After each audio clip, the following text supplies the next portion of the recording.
Bonjour et bienvenue à tous. Socrate disait « Connais-toi toi-même ». Et comme on n'est pas du genre à vous parler philosophie, on va prendre cette recommandation au pied de la lettre. Car on s'est tous posé des questions embarrassantes que l'on n'ose pas formuler par peur de passer pour un idiot. Vous tombez bien car l'idiotie, ça ne vous fait pas peur, bien au contraire. On vous fait donc les questions et les réponses. Voici pour vous les questions dont personne n'a la réponse. C'est parti.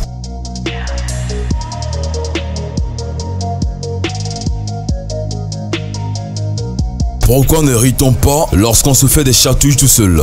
Les guili-guili, c'est rigolo.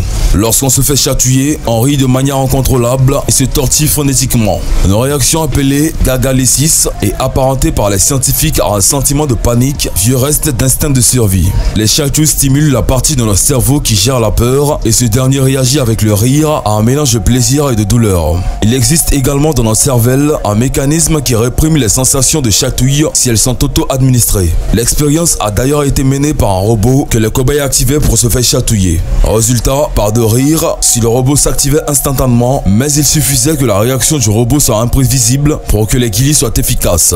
Pourquoi sourit-on? On associe souvent les sourires à un sentiment de lassitude ou d'agacement. Pourtant, contrarié ou pas, on soupire en moyenne 12 fois par heure. Ce sont en fait nos neurones qui commandent le soupir pour entretenir nos poumons en activant nos alvéoles pulmonaires fatigués. Pourquoi les hommes ont-ils des tétons?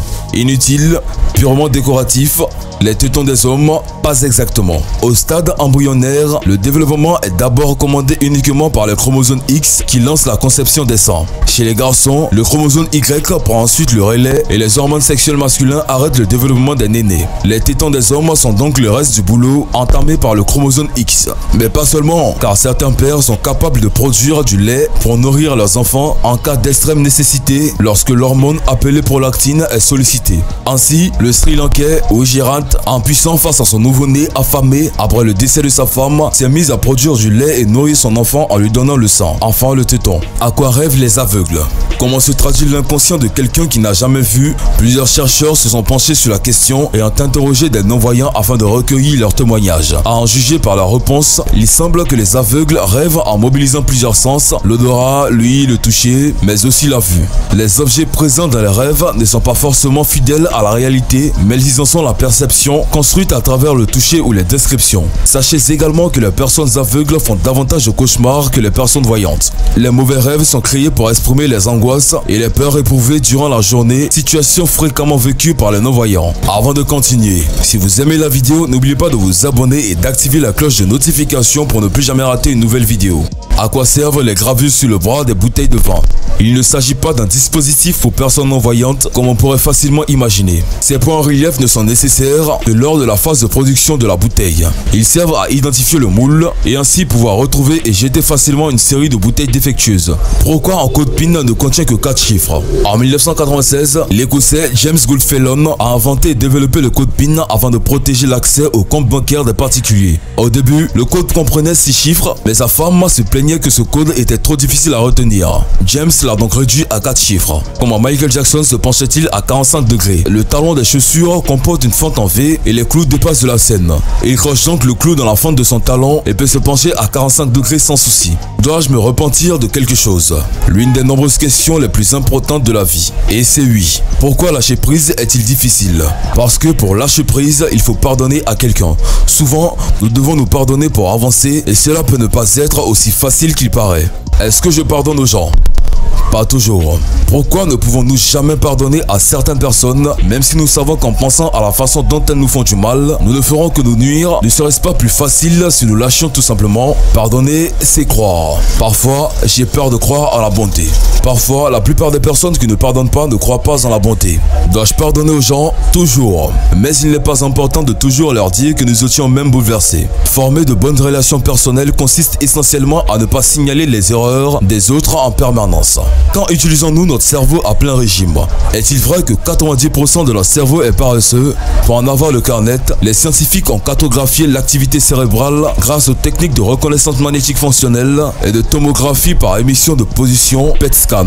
Tout notre cerveau est actif quoi que nous fassions. Il est en veille permanente. Si 90% de notre cerveau était inactif, tous ces neurones auraient disparu et notre cerveau ne représenterait que 10% de son volume actuel, explique à Science et Vie Rémi Gervais du laboratoire de neurosciences neurosciences à Lyon. A noter que les cellules cérébrales aux neurones ne sont pas actives au même moment. Il y a toujours une action prédominante sur les autres. En somme, notre cerveau est toujours en activité, mais il lui est impossible d'être à 100% de ses capacités cognitives à chaque instant. On pète combien de fois par jour? Nous dégageons entre 0,5 et 2 litres de gaz par jour, c'est-à-dire environ 14 P par jour. Que vous soyez princesse de Monaco, Barack Obama ou Kim Kardashian, c'est pareil. S'il y a bien une chose où nous sommes tous égaux, c'est bien là-dessus. Pourquoi on a mal à la tête quand on mange une glace? Pendant une journée d'été ensoleillée, rien de mieux que de déguster une bonne glace. Oui, mais celle-ci peut nous donner une énorme batte douloureuse dans la tête. Les Américains appellent cela brain freeze. Les vaisseaux sanguins du cerveau se dilatent dès la première léchouille de votre crème glacée. Le cerveau est comme agressé et dilate ses vaisseaux pour se protéger. Que la nature est bien faite. On produit quelle quantité de salive en une vie?